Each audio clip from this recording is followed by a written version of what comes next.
It's Lisa from Been There, Got Out. Tonight's guest shares the same last name as me, even though we're not related. Her name is Meaghan Johnson, and she is also known as a mindful sip on Instagram, and I'm imagining other social media. Let me see if I could get her on. Tech issues, so hopefully it'll work. But anyway, okay, now I can. Yay! Okay, so anyway, I was saying that we met like a few weeks ago. I found you and I was like, ooh, this woman's going to be really helpful. And at the time, I didn't even know that you had a background in law. So you're very familiar with court. And I told you that the people in our community are all dealing with getting out of some kind of toxic relationship, dealing with a high conflict divorce, separation, custody battle more than anything, and co-parenting hell. And so they always love having ideas and strategies and tips on how to function as well as parent, because most of our community tend to have children, and so they're still tied to someone that's wreaked havoc on their lives, and now they're continuing to use the legal system and threats of the legal system and having to go back. So it feels like this never-ending source of stress. Mm-hmm. And so many people listening and watching now and later are dealing with this constant sense of dread, like something terrible is going to happen to me. And so why don't you introduce yourself, Meaghan, and tell us like how you can help with something like this. Yes. Well, I'm Meaghan Johnson. I say formally attorney, but I guess you're always an attorney technically. But my life shifted when I had a spinal injury and fell into depression and wanted to figure out how to get out of it. And so that's when I started doing a lot more research on the mind and the body and healing yourself and studying Eastern and Western techniques. And from what I learned, I applied it in my life and I was able to heal myself. So now with my platform, that is what I teach, are the techniques on how to bring balance within your system. Yeah. So that's pretty much what I do. Yeah. So how does one achieve that kind of balance when they're dealing with ongoing stress? Is it possible? Well, yes, it's absolutely possible. The thing that's interesting with the people that you work with is, it's one thing to heal yourself by yourself and then you live the rest of your life, but it's another thing when you have a whole child or you have a spouse or an ex-partner or whatever that's causing a lot of conflict in your life. So there's two things that you technically have to do, and most people just focus on, okay, well, how do I handle this relationship? But it's also learning how to handle your mind and how the mind responds to those difficult people. So I also have my master's in dispute resolution. And so there are communicative skills, there are tactics on how to resolve conflict, how to handle other people. And those are really great techniques. But at the end of the day, if you don't know how to handle this up here, if you don't know how to manage your own mind, the thoughts and emotions that are going to automatically arise are going to impact how you respond to those other people. And, you have that saying, you teach people how to treat you. It's a nice saying, but at the end of the day, you can't control what somebody else says to you, what somebody else does to you, not even your children. As a parent, we cannot control that. It's something that's out of our hands. And because of that, we have to learn how to be able to handle ourselves, handle our well-being, handle our mental and physical well-being. So when those moments happen, when the divorces happen, when all of the craziness happens around us, we can handle it in the most effective and productive manner so that everybody can escape it without all the scars and the bruises, and make it as clean cut as we possibly can. Yeah. Before we get into how to do that, can you talk a little bit about functional depression? Because I feel like that's something that we see a lot where people are just like, I can barely get by. Yeah. Well, what's interesting about functional depression, and when people say they can barely get by, it's like you're doing almost just so much. It's like you're doing all of these things, you're focused on everything else, but you're really not even there. It's like this, like I call it like a filter over your eyes, and you're just doing all these other things, but you're not taking care of yourself at all. Functional depression is something that I suffered from after the birth of my first child, and I also had the spine injury as well, so I was bedridden. And I was able to smile at every, when my friends would come over to meet my child, or my family would come just to, see how I'm doing. I was that person. I could smile. I would laugh. I would make jokes. I would be that same Meaghan that everybody knew me to be. And as soon as those doors closed and I was by myself, I was this hot mess. Like the mind would start doing the crazy and go into all those places and in that really, really dark place. But what's so scary about it is that I didn't have the vocabulary to be able to articulate it, and I didn't know what those red flags are. And so I also teach, what is it that your mind is saying to you, especially when you're by yourself. The crazy of the mind really goes in when you're about to go to bed. That's when the mind starts replaying everything that's going on. And so if you're feeling a little, you don't have to be diagnosed to know that something's going on. We know ourselves enough where it's like, okay, I know something's a little off. And some of those red flags that I tell people to look out for if they think that they may be going into that land is to start paying attention to what their mind is saying. What are those automatic thoughts that are just automatic generated? What are they saying about you as a mom, you as a dad, you as a partner, you as a child? All of the mean and cruel things that helps people give some kind of sense of like, okay, the mind is sick. I always tell people you can't be fixed. You can't be fixed because you're not broken. It's just the mind needs healing. And if the mind has ever been abused or traumatized, the mind is going to abuse you. The mind's going to traumatize you if the mind's been neglected as a child. In any type of unsafety, all of that stuff, the mind's just going to do the same thing to you as an adult. And that's why you may be seeing patterns in your life. And so it's just recognizing some of those patterns. It's not judging them. It's not criticizing them. It's not trying to control the mind, control the thoughts and emotions. It's just starting to become a little bit more of aware of the state of the mind. Okay, so you had said like to pay attention. Are there other red flags, like feeling like something is off and feeling negative messages that your brain is telling you about yourself? Absolutely. Anything also with your body when you have this kind of thing going on? Yes. Well, what's so, people forget that the mind is the body. The mind's connected to the body. And so the thoughts that you have are the emotions that you're going to feel. So if you have happy thoughts, you are going to have happy emotions. If you have angry thoughts, you're going to have angry emotions. Depressed thoughts, you are going to feel. It's the same with anxiety. If you're having anxious thoughts, you're going to have a panic attack. And what we don't learn is a lot of things about what's happening in the body. And essentially, all emotions are just chemicals or hormones, whichever word you want to use. They're just chemicals that get dropped into the system. So if my son tells me, he loves me, and I'm thinking like, oh, he loves me, that serotonin, that dopamine is going to get dropped into my system, and I'm going to have those emotions because of the chemicals that are inside. But if somebody cusses me out or something, I just get angry, that cortisol and the adrenaline is going to drop inside of my system. And if we allow that loop to continue, those hormones become imbalanced. And that is where anxiety comes from. That is where depression comes from. It's the hormonal imbalance. So it is all connected. And that's why what you think, what you feel, what you eat, how you take care of your body, you're working out, it is all interconnected. You have to take care of the mental health, the physical health, the emotional health, and your energetic health to create that sustaining balance in your system.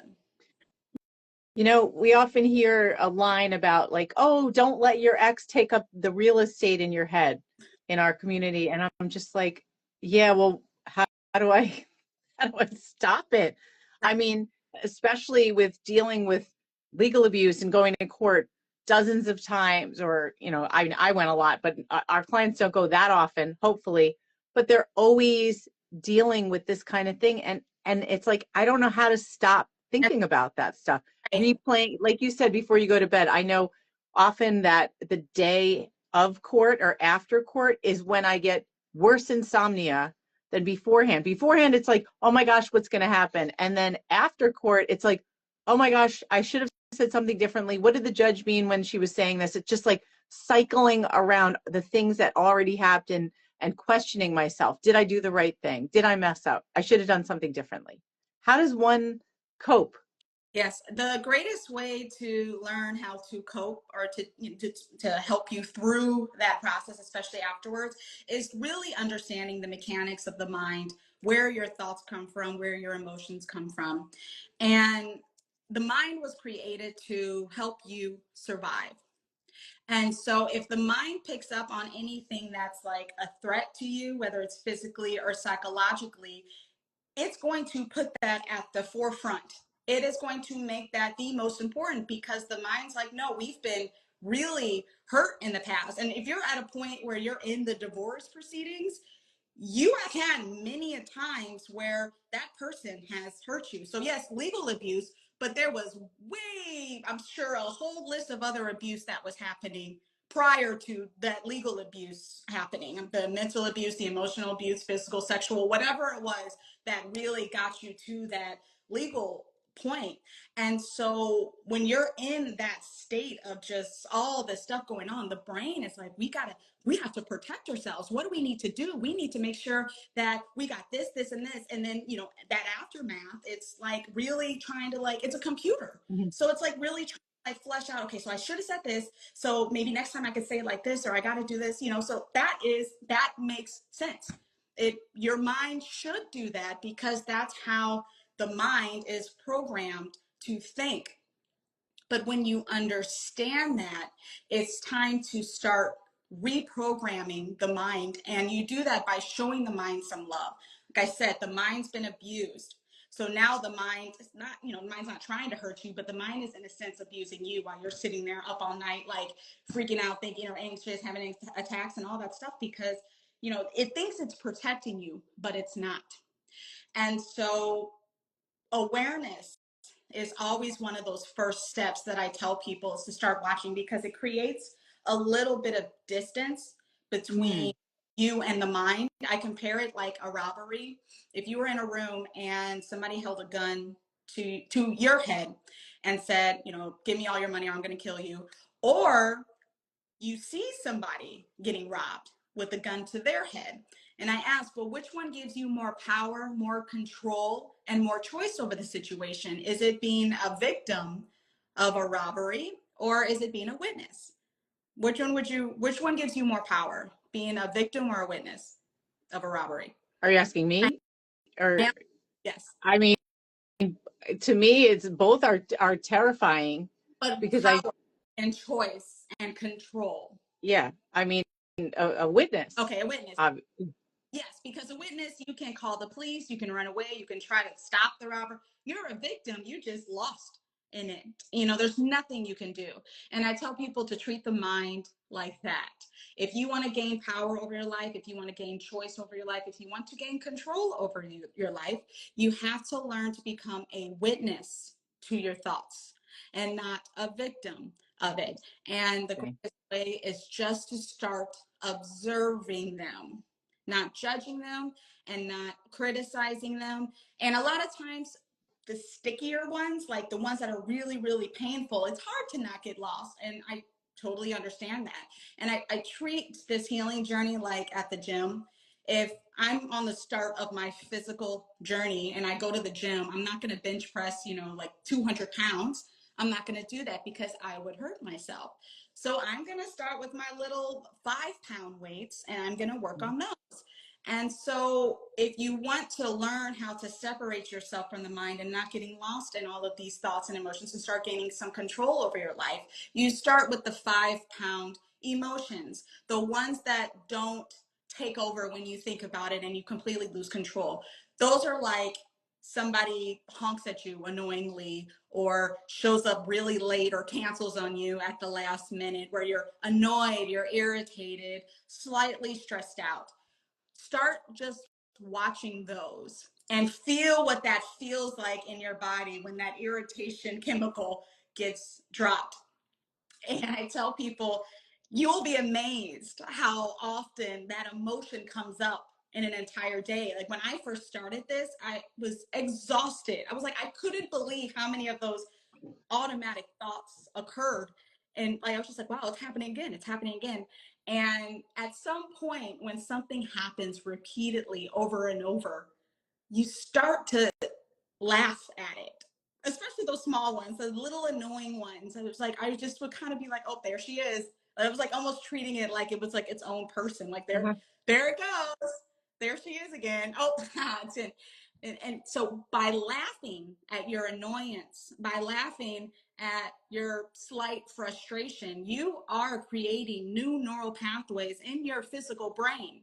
And the brain's always taking notes on how you are. And the mind's looking at that like, oh, we laugh at like when things don't always go our way. We can laugh at this, which we would rather laugh than get lost, right? Yeah. And those emotions. And when you get to a point that you can laugh at those slightly annoying things, then you move on to those heavier emotions, and your brain is ready to move on to those like, stickier emotions. So that's always like a first step. I tell people, start with some lightweight. Now, when you're in the thick of it, this is not a time of like, you can't control when those thoughts start to arise and your mind saying, I should have did this, and why didn't my lawyer say this, and I feel like I'm out here by myself and all of that. At that time, you have your training time, and then you have your management time. That's one method to do for training. I have a whole list of training. Now for the management, still the awareness is very important, but also letting the mind know that you are okay. Everything Mm. is going to be okay. And it's okay if you everybody, or not everybody, but people have what they do to handle their anxiety. They do their breathing, and that is wonderful. But it's very important that you speak to yourself, because again, the mind is always taking note on how we are.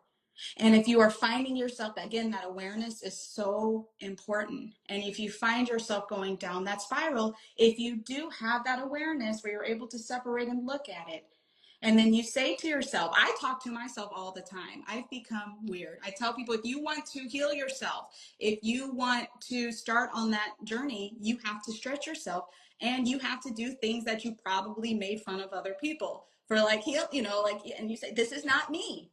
This is not who we are anymore. I am calm. I am at peace. I can let these emotions run through me, but I will be okay. You're not going to feel necessarily different at that time. Just like when you go to the gym, your muscles don't just grow. You don't look at your muscles like you're doing your workout and you see these muscles growing. It doesn't work like that. It is a consistency, doing this over and over and over again. And eventually you will notice that the thoughts that are automatically generated are going to be more loving and more supportive. Yeah. Oh my gosh, I love that. I think that like I think about it in how we also talk with our clients with how to handle something that keeps happening over and over and over, and pointing out and saying, but do you notice that like a lot of it involves knowing what the truth is, because often the other person, their abuser's voice is still in their head, and they're like, but I have to do this, but I have to do this, and we're like, you need to sort of step back Yes. and figure out what's real and what isn't. Mm. And you have to keep reminding yourself, this is not, I mean, sometimes I'll say, look at your order. It's not real. Like, this is not real. So knowing that it's not real, your fear is not coming from something actual. It's here, Oh, but it's not real. And repeating that over and over again, and then showing them, and they're like, oh yeah, I guess it's not. I've been allowing somebody else to terrify me, oh, but it's not actually real. And a friend of ours who we've interviewed before, who's a bodyguard, he's called Steve the Bodyguard. One of my favorite quotes that he says is, an abuser's greatest tool is fear, mm. because making you think that there's this threat that doesn't actually exist. They've got you, right? They do. They do. That's like what I call there's pain and then there's suffering. Pain is when they've actually, you know, it's like currently happening right now. That is out of our hands. That's something that we can't control. But the suffering, that's us. We're doing that to ourselves, you know, and knowing the distinction. You know, the pain is when it happens, it happened, and you can still feel that those painful emotions when people abuse you, you know, manipulate you, and all of that stuff.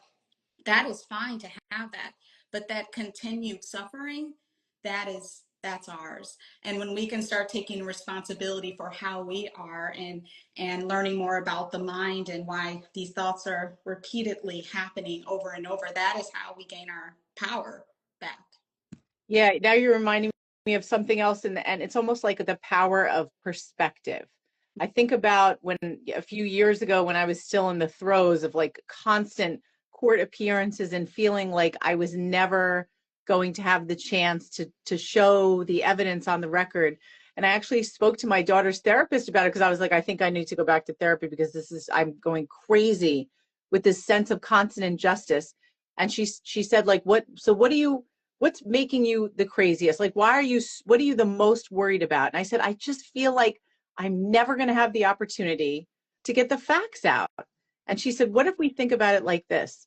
I haven't had the opportunity to get the facts out yet. So you're going to have the opportunity. It just hasn't happened yet. It was such a relief Oh, just to have that one word at the end of like, you're right. It's my brain that feels like it's never. But as long as I keep showing up, like at some point, and it did happen, it took a while, but it did happen. I got that opportunity. I had multiple opportunities, and the facts did get out, and I did get tremendous orders repeatedly in my favor. But for that period of time, I was so scared and so frustrated and feeling this constant sense of rage and oh, despair because I was like, it's never going to change. It's never going to change. But that one little exercise made such an impact on helping me calm myself down. And so we've tried doing that as well with our clients to say, what are you freaking out about? Okay, I get it. And it hasn't happened yet. You haven't done it yet. Like that word yet is so powerful. yes.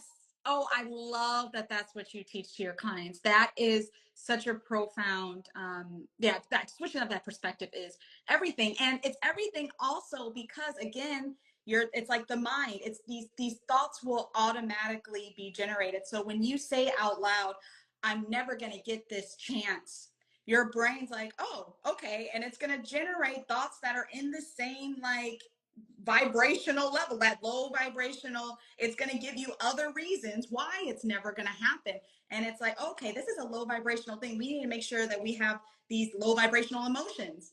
We need to get frustrated. We need to get angry. We need to get all of that. But just using that yet is a higher vibrational statement. And so the brain is going to automatically generate more of those positive thoughts that align with that. And then those emotions that align with that. It's a simple statement just like that can transform you on like all levels, mental and emotional. Yeah, it Beautiful. did. I mean, and that's why I think having that sense of hope is so important. It, Another thing that we do, and I wonder if this is like what you do with your clients, is we talk about, because our clients are all dealing with years in the legal system, threats that they're going back to court. Everyone's counting down till their kid turns 18, which is yes, awful. And it's no way to live. right. But we just say, like, we're going to help you realize that it's not going to end fast. So instead of thinking, I can't wait till it's over just to be like more accepting of it's not going to end. So now what am I going to do? How do I live with this and still have some semblance of a really happy life? And Mm-hmm. I think being surrounded by other people who are living with it and doing well, and just like, yeah, there's this thing, it's so annoying when I have to deal with it, I deal with it, but I still manage to move on and have like a great job and try to have fun with my friends to combat the cortisol to get like the positive hormones. It's like there's a balance to it. Yes. But we talk about something called the marathon mindset, and we say it's not just that understanding that this is going to take a long time. And one of our clients gave us this. She said it's the training that's involved in getting through it, and part of that includes making sure you have support and a community of people that are like, you totally can do this. Yes. Yeah, it's awful. It is unfair and validating. Like, it's so unfair that we all are dealing with this, but just hearing somebody else saying, I know what it feels like. I'm dealing with it too, and you're going to get through it. Yes. Oh, the gosh, having that community is it really does transform your perspective, and listening to other people that have been through something similar. I know for me, everything I speak, I only can speak from personal experience. And for me, even my trauma, I think we discussed it, but my trauma is current. My trauma is something that I may not ever get through. When people are like, oh, it's going to be over sometime. I have a trauma that may not happen. I have a sick child who has a brain injury.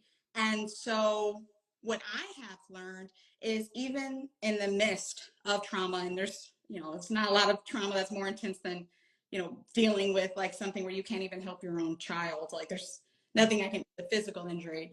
And so what I have learned is building myself in the way where I'm still able to have peace within and joy within, and looking for the gift of the most painful thing I've ever been through in my entire life, is finding the gift. The gift for me was that I discovered this strength that I would have never have discovered, but being in these hospitals and watching them operate on my unconscious child and all of that stuff. I have the strength, but I also have the ability to connect with anybody, no matter what your story is, no matter what traumas you've been through. It may not look like mine, but it's dark. So because I connected that, again, this is like a neural pathway thing. When I think about, when those thoughts come up, and this has happened prior to the work that I've done, when I think about the trauma I've been through and my son has been through, those thoughts come up, I would go down that hill. But because I put so much work on and attaching gratitude of the gift that I have from that trauma, when it comes up, I don't fall apart. Yeah, It's supposed to be exactly what it is. And I am thankful for all of the experiences of life. But you got to build to that. That doesn't I just know. overnight. You got to build this whole thing, the body and the mind and the energy. You got to build that to get to that point. But the point is that at that point, it doesn't matter. If the legal thing happens for the rest of your life, you will always be okay, because you have built yourself to be that way. Right, right. I think what you're talking about also involves a level of acceptance, which is not easy and not something that happens right away. I Right. always think about like the 7 stages of grief, and acceptance is one of the last ones, I think, where, you have to go through the anger and the rage and the injustice and everything else. And then it's almost like I can't do anything about it. I can't I have no control, like we said in the beginning of this talk. Like, there's so many things that you can't control. You So what can you control? really You can, yeah. Nothing. You can't control anything. You can control yourself. You can control your energies, even the mind. When you really understand how the mind works, you can control the mind. But no, everybody else, everything that happens around you, who knows what's going to happen? yeah, We have no idea. right. And I think that's such a scary thing too, where people want to be told, like, I need to know when this is going to end. I need to know what's going to happen next. We never know. We never know what's going to happen next. And being You okay know, with that. yeah, Yeah. yeah. And just to say, I'm just going to keep putting one foot in front of the other and do the next step that I have to do, and then deal with whatever I have to deal with. And also, I find it helpful when people have reminded me, and this we do with our clients too, is to remind them of who they are and who they were before this terrible thing happened. Mm. And like, we have a lot of clients who are like highly educated professionals who are decimated Oh, by what they're dealing with, and they can't work. We have a number of lawyers who are just like, I can't practice law right now. I can't do anything. My life is consumed by the stuff with this person and this system, and I just can't function. And right. so it's important to note that there were skills and successes that were developed over that lifetime before this that they will learn to rely on through the process. That's Like, right. I think about, as I was going through all of those years and dozens of court appearances and being so angry and exhausted and being like, I can't believe this is happening. And then later looking back and being like, I got the best education possible. It was awful as it was happening, but I'm really glad that it did go this way. Of course, I didn't understand why it was happening, and I would never wish it on anybody, but I feel like it helped me develop such radical empathy, and it also made me become more of a problem solver and a strategist, which of course is a skill we bring to our clients, because I had to keep figuring out how to do things better, how to communicate better, how to work on fixing something that, or how to influence a judge better than I had the last time. And when I'd make progress, it was like, okay, this wasn't a huge win. Like I didn't get the orders enforced, but wow, like this was a small triumph. Like something got recognized today. I was able to get this finally read into the record, which I hadn't before. And so it was always like these little, like this forward movement. Yeah. And that's something that we do with our clients too, is we have this little, you know, those things outside of like car like places that sell used cars or whatever. It's like a balloon man. Yeah, we have those. Yeah. We have like that's what we do when somebody has like a little victory. I got Chris like a mini one that operates on this little fan, and we'll be like, yeah, you know, you got this amazing thing, even though it's not like a huge win. That's progress. Like, look at that. You did something that you never thought you were capable of. I think it's important to celebrate those triumphs. It is. And yes, I mean, everything that you said, the advice that you're giving to them is exactly what they need to hear. Another thing to even add on that is, you know, these people are 30s, 40s, 50s. They've had life, and I'm sure they've had other traumas and devastating things happen back then too. So it's even to see, like, reminding them of like, look, you overcame that, and look at these lessons. And knowing that every single painful thing, all the greatest gifts, like I said, come from our trauma, come from the most difficult points of our lives, because it's giving us an opportunity to evolve, to grow. And it's hard when you're in the thick of it. But if you can look back at some of those other things that have happened in the past, and you see those lessons that were learned, and you see that you're growing. So it's literally telling your mind over and over. And this is what I do when I do have something that happens, even today, that like whenever something happens that I don't like, want, or expect, I remind myself like, whatever is happening is for my greatest benefit. Something positive is on the other side of this, because that helps me from going into the deep end of sadness and despair and, you know, anxiety about like, well, I can't, what's going to happen next. I literally say it when I don't like what's happening, and it's like, it's okay, that's fine, and whatever it is, it's for my greatest benefit. Right. And it's okay to be really angry and sad and frustrated. It is. Don't you find It is that sometimes people are like, I shouldn't feel this way. I shouldn't be this. And it's just like, stop it. all the time. Like, If anything, doesn't that make things worse? it makes, not only does it make it worse because you're like judging yourself for it, so that takes you down a loophole too, but you should be angry at, you know, if somebody is trying to, I don't know, take your kids away or putting your kids against you and stuff, who's not going to be angry about that? I'd be pissed off. Like, Yeah. so it's okay. Like, there's nothing wrong with being angry. It's just, how long are we going to allow that emotional loop to continue? You feel those emotions, you accept that this is what's going on, and what are we doing to move forward? Or what's the most productive thing that you can do for your family and for your child? Because being angry doesn't do anything. But of course, you're going to be angry about that. That's fine. Totally. All those emotions are valid. Not trusting people, all of that. Of course, you don't trust somebody. The one person that you know, we're going to give your all to is over here betraying you. Of course, you're going to have some trust issues. But once you acknowledge those trust issues, then it's starting to take responsibility of those thoughts. It's not about fault, it's about responsibility and what we need to do to start to heal the mind again. Yeah. Yeah. I think it's important what you noted too about that loop. And I know there's certain groups that people get involved with where they just go on and on, like with the anger, and it doesn't move to that next step of like, okay, let's figure out what we're going to do now, because we're not going to change any of that. Now we have to move forward, and you got to make sure you have the right support. Yeah. But speaking of support, I know we talked about how we can help our kids deal with anxiety. And one of the things you said made me think about something that I've done with my kids who are now young adults. And you had said reminding them of what they've gotten through already. reminding yourself of that. That's what I do with my kids too. Like they've had some significant trauma, both of them in the past. And often like they'll be like really worried about something. And so as their mom, I'll just be like, okay, step back, like remember yourself. Mm, Remember how you dealt with this in the past. Like right now, my daughter is studying abroad in Australia, and she got like really, really scared beforehand because she's like, well, what if I'll be away from home for like 4 months and I've never been away. And what if I don't make any friends? And I'm just like, Thea, you always make friends. Like you've been to Spain, you've been to sleepaway farm camp for you make friends wherever you go. You know that, right? yeah. So you know you're going to be able to do that.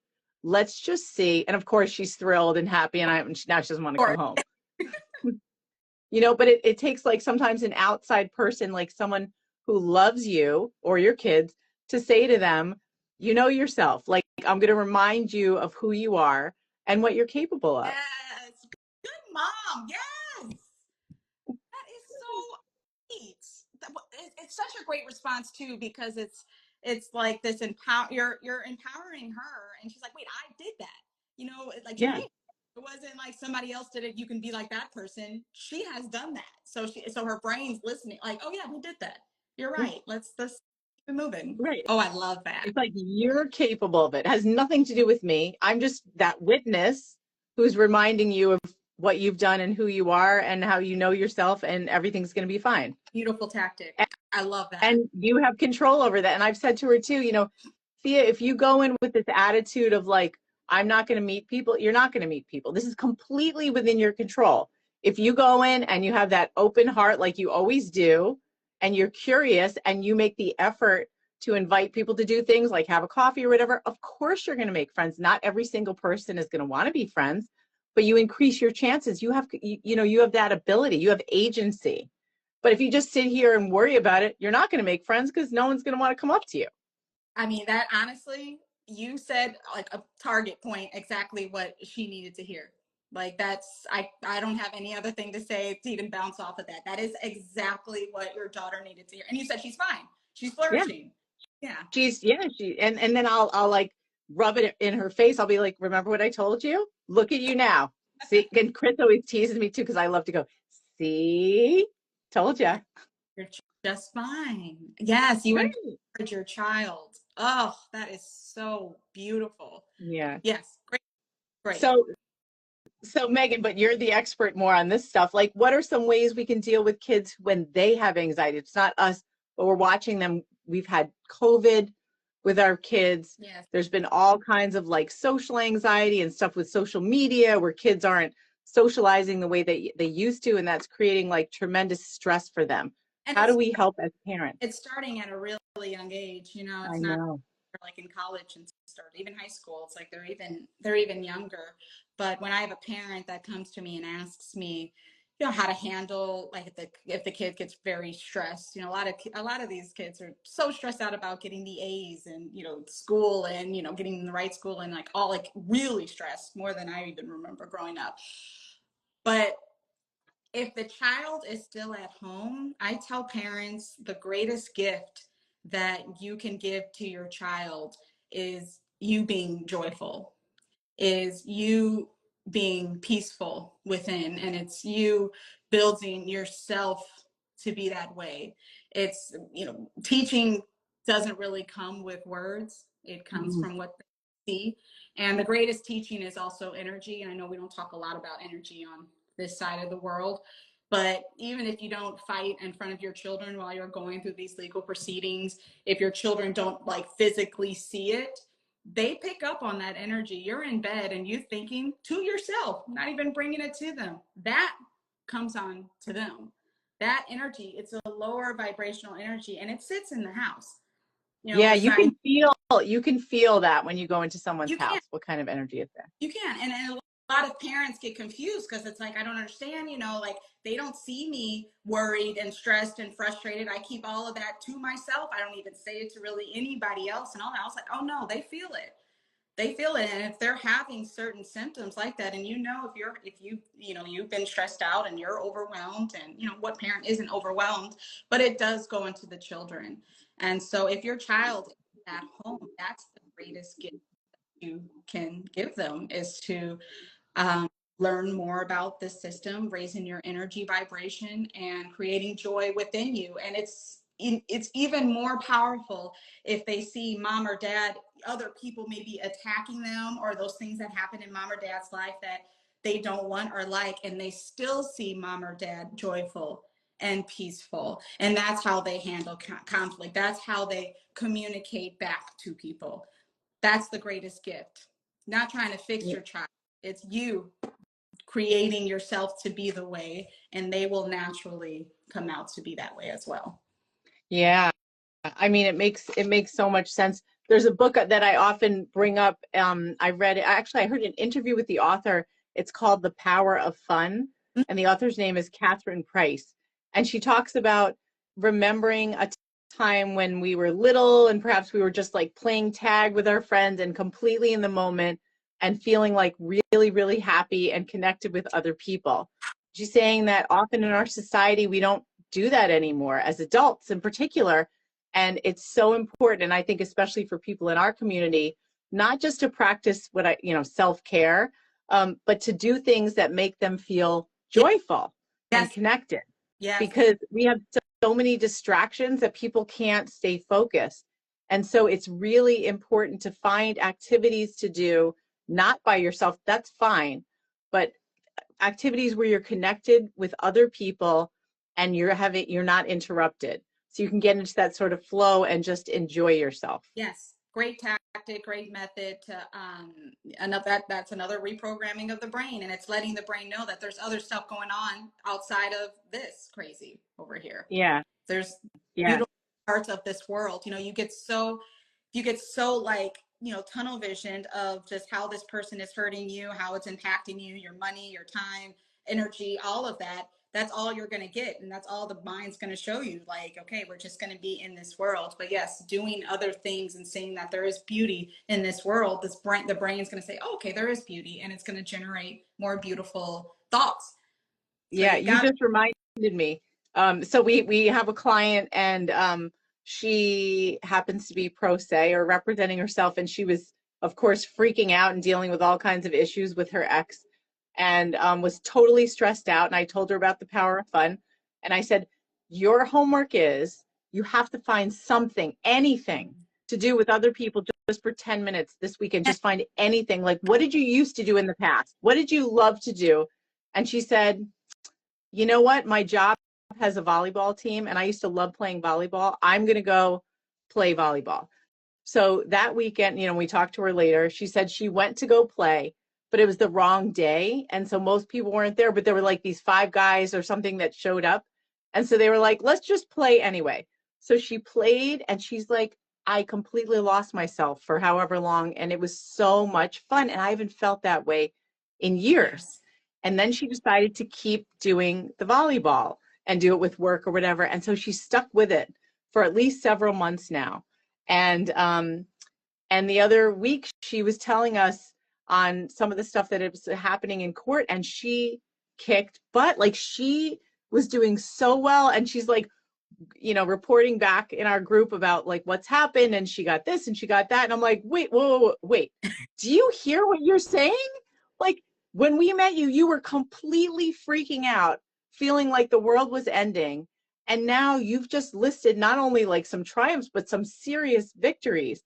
The other thing that was really cool was she was talking about the schedule, and she was saying that she needs to make sure that she's I think it might have been the parenting plan, that she's carved out time to do her volleyball because she knows how important it is. And I was like, I am so glad that you stuck with this. So we don't know about the direct connection, but I feel like there's something there that her prioritizing having fun, making herself happy, finding a way to find joy and being connected with other people, which also, by the way, she didn't want to do. She was like, I don't feel like dealing with people.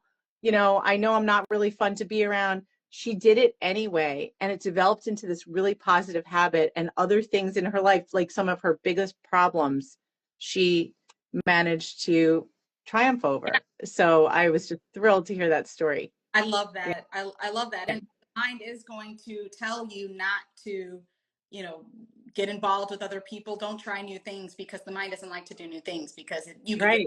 you can get hurt in new things. And so if that's why I love learning about knowing how that mind works, because if my mind is telling me like not to do something, I usually go ahead and just do the opposite. When I was in that like state, when I was more in that depressed state where I knew that my mind was sick, I was like, okay, it's protecting me right now. I don't need to protect it. I know that starting a workout routine is something that will be, I'm going to go ahead and do that, even though my mind is telling me. Now I've trained my mind to be more loving and supportive. So I believe the things my mind says. But back then, I treated my mind like a bully. I was like, oh no, we're not going to listen to, like, because it was saying some great mean stuff, you know, just like Yeah. you're, Yeah. you know, you don't need to be here. You're never going to be loved. You're not enough. All the, you know, the crazy that the mind says. And if you're aware that the mind's, you know, a little abused, then you're like, I just don't believe it. I'm just choosing not to believe these mean things that my mind says. And I'm going to do something that I know, being around people and yeah, working out. Yeah. See, for her, she got the community and she got that work outside. So she's balancing out her hormones as well, which is really powerful too. Yeah, yeah. I mean, I know you had also mentioned how hormonal health affects mental health. Of course. Yeah. Well, your hormones are your emotions. Hmm. So that's what emotions are literal hormones being dropped. So when you're angry, that is cortisol being dropped into your system. And I was just reading this article by she's a neuroscientist out of Harvard, Jill Bolt Taylor, I believe, or Jill Taylor Bolt, something like that, out of Harvard. And she said that when you have a thought and then those chemicals are, you know, dropped into the system, let's say it's an angry thought, and then you feel angry emotions, it only stays, those chemicals only stay in your system for 90 seconds.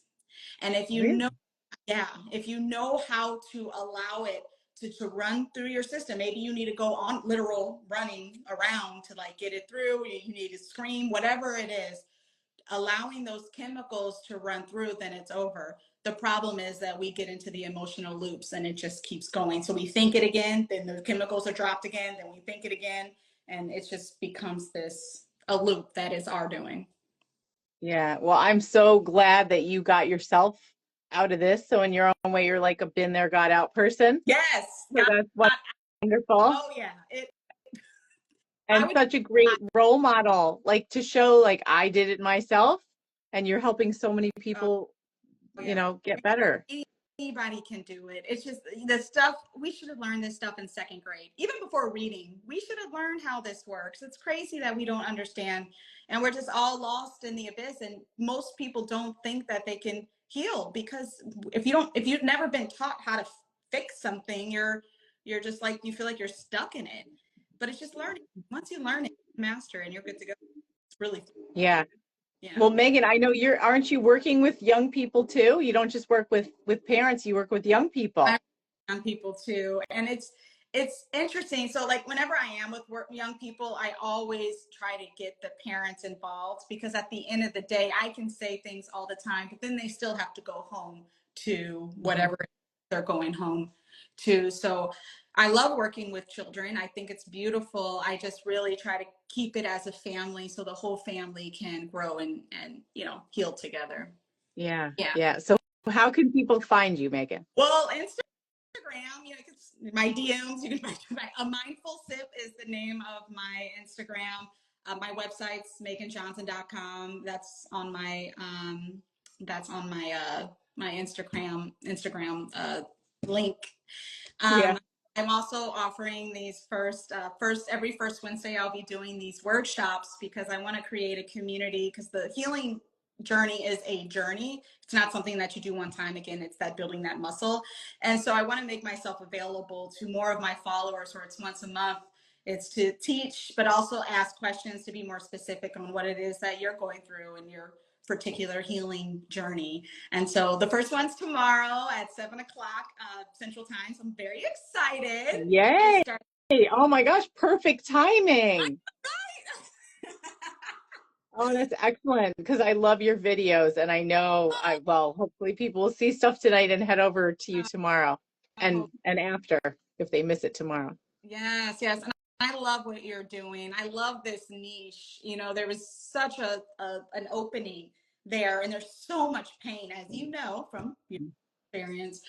The loneliness, I think, is the most painful part of that. So you're really giving people that hope that they're not alone and you've been through it. And I think it's just a beautiful gift that you're giving to your clients. Thanks. Well, you're doing the same thing and in just a different topic. Yes, that's right. That's true. Yeah. Yeah. All right. Well, thank you so much, Meaghan. And definitely everyone who's watching, head over to you for the Thursday workshop that's going to be Wednesday. Yes. I don't know what day it is. Got it. Okay, Wednesday workshop. And we'll just post this and they can reach you again at A Mindful Sip Yes. on Instagram and see your links everywhere. And I so appreciate your coming on Thank you. and doing this. Yeah. You're welcome. All right. All right. I'm sure we'll do this again. Okay. Bye. All right. Bye.